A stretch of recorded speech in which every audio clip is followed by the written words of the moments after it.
ചെറുകഥ. തിരികെ വെളിച്ചത്തിലേക്ക്.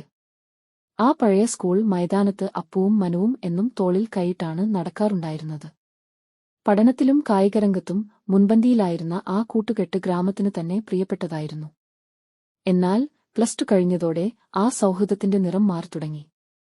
പുതിയ കൂട്ടുകെട്ടുകളും ഒരു രസത്തിന് തുടങ്ങിയ ശീലങ്ങളും അവരെ എത്തിച്ചത് മാരകമായ സിന്തറ്റിക് ലഹരിയുടെ ലോകത്തായിരുന്നു.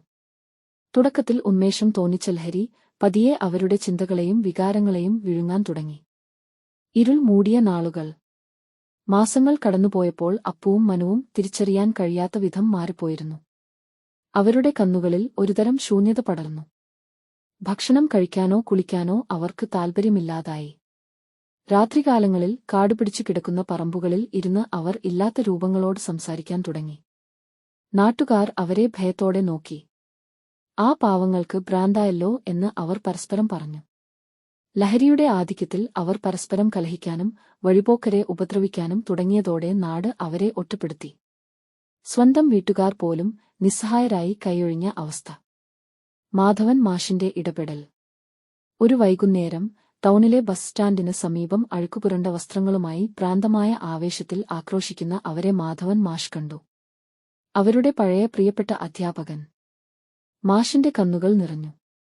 സ്വർണ്ണ മെഡലുകൾ വാരിക്കൂട്ടിയിരുന്ന ആ മിടുക്കന്മാരാണോ ഈ കോലത്തിൽ?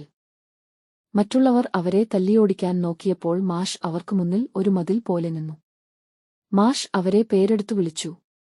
ആ ശബ്ദത്തിലെ ഗാംഭീര്യവും വാത്സല്യവും അവരെ ഒരു നിമിഷം തണുപ്പിച്ചു. അപ്പു, മനു, ഇത് ഞാനാണ്, നിങ്ങളുടെ മാഷ്. നമുക്കൊന്ന് വീട്ടിൽ പോയാലോ? പുതിയൊരു ഉദയം. അടുത്ത കുറച്ചു മാസങ്ങൾ കഠിനമായിരുന്നു.